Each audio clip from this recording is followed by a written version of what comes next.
Engineer Msaka and all the distinguished panelists as judges coming from various institutions, and to acknowledge some of the engineers coming from the Zimbabwe Institute of Engineers. My learned colleagues coming from our sister universities, sister institutions of higher learning here gathered, members of senior management, Harare Institute of Technology, heads of department, lecturers, students here gathered, distinguished guests, ladies and gentlemen. One of the reasons I'm delighted to be here is because of what it actually signifies about the way in which prospects for the future are changing. The opportunities for young people in future are changing, and the things that we need to do to secure our prosperity in the future are changing as well. Ladies and gentlemen, competition is the whetstone of talent. And this NESAC competition provides the platform for our engineering schools to showcase talent in engineering.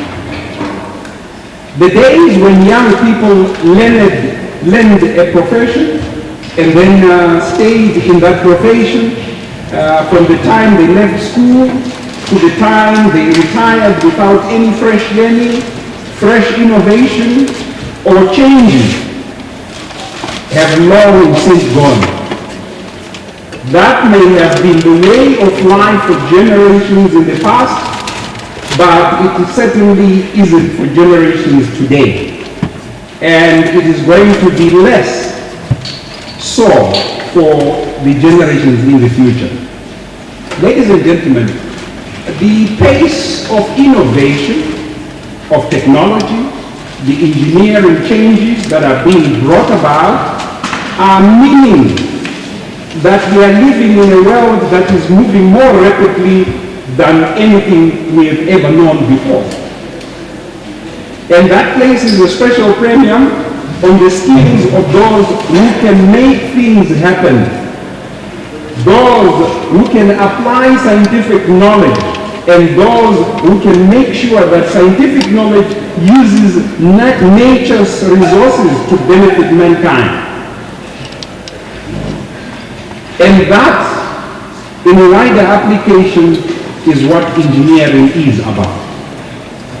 And it is because of what engineers have done and the fruits of their work that these days we live, healthier lives, longer lives, in many ways more comfortable lives than previous generations.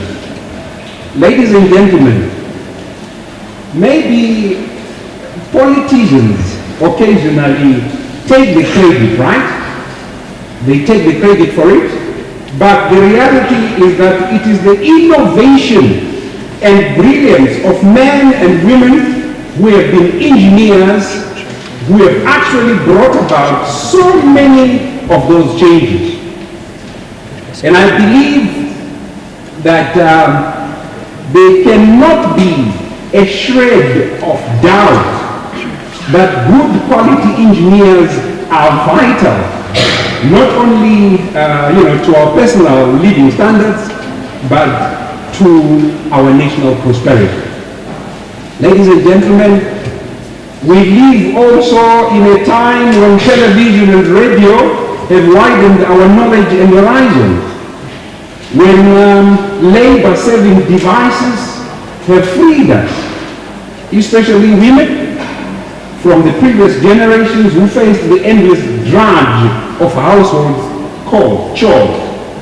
That is rapidly changing, opening the way, thank goodness, to what I'll call independent careers for far more people today and tomorrow than has ever been the case in the past. Ladies and gentlemen, the Harare Institute of Technology is known to have won this competition twice, in 2014 and in 2015. And of Engineering and Technology here at Harare Institute of Technology, I'm proud of my faculty and students for this remarkable achievement.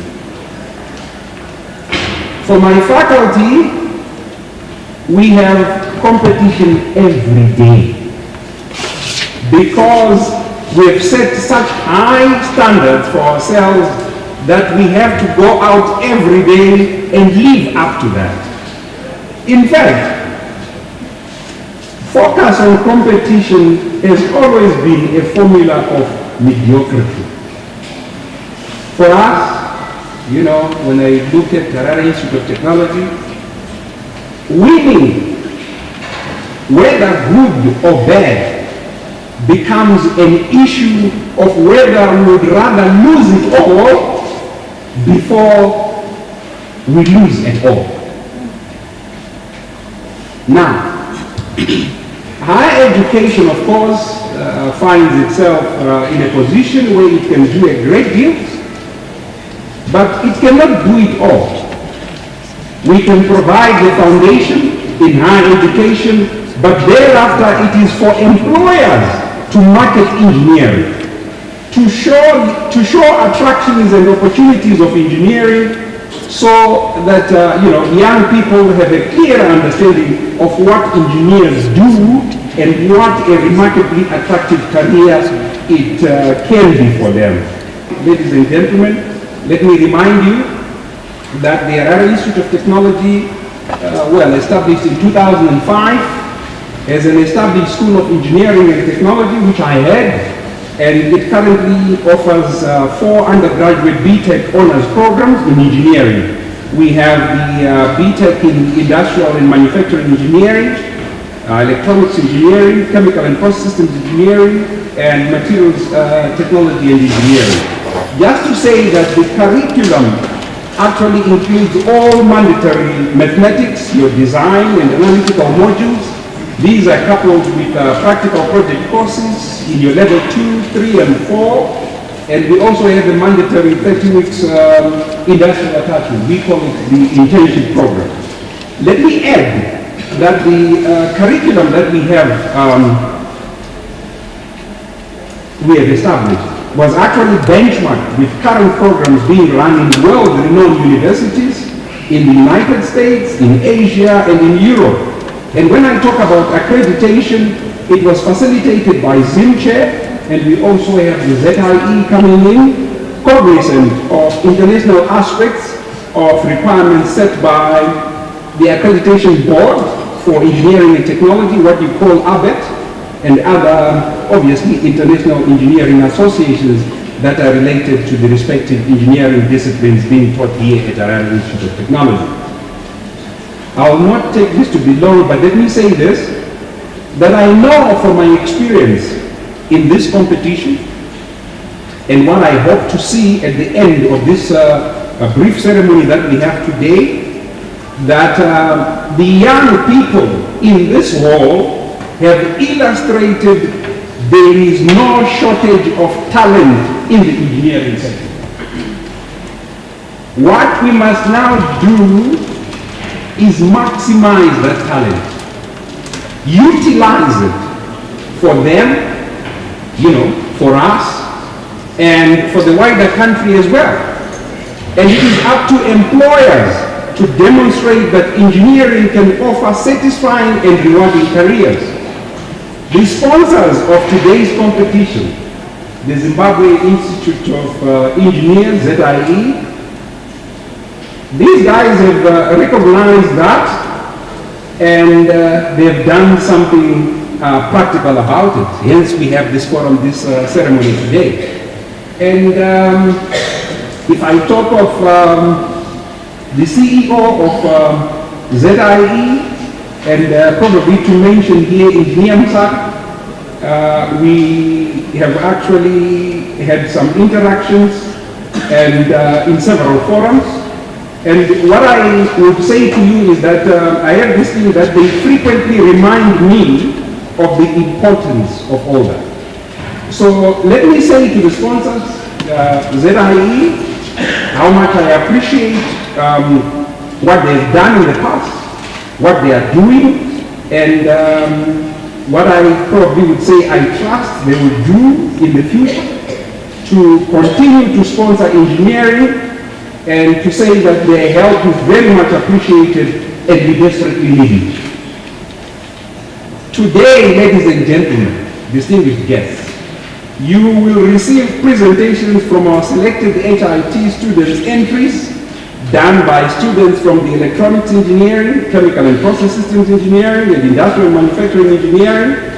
And believe you me, you will be thoroughly amazed at the engineering acumen they will showcase. For these bright students, well, I have this to say to you. Your competition is not other people, but the time you kill,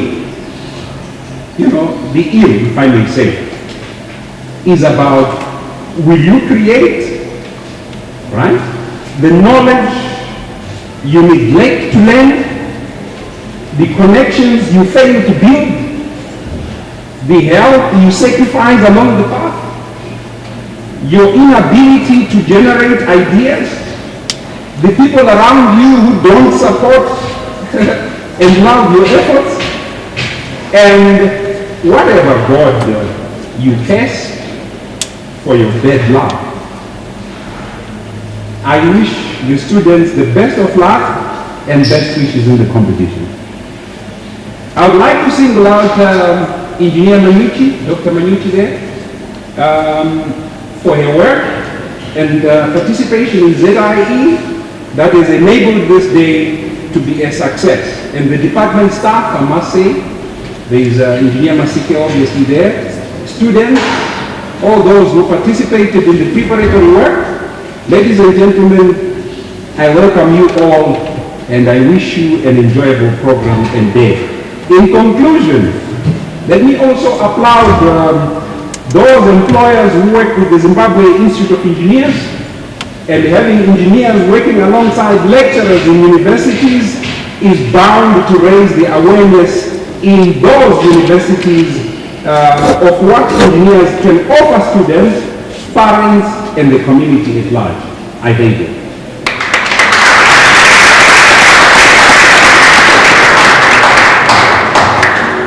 Thank you, Dean, for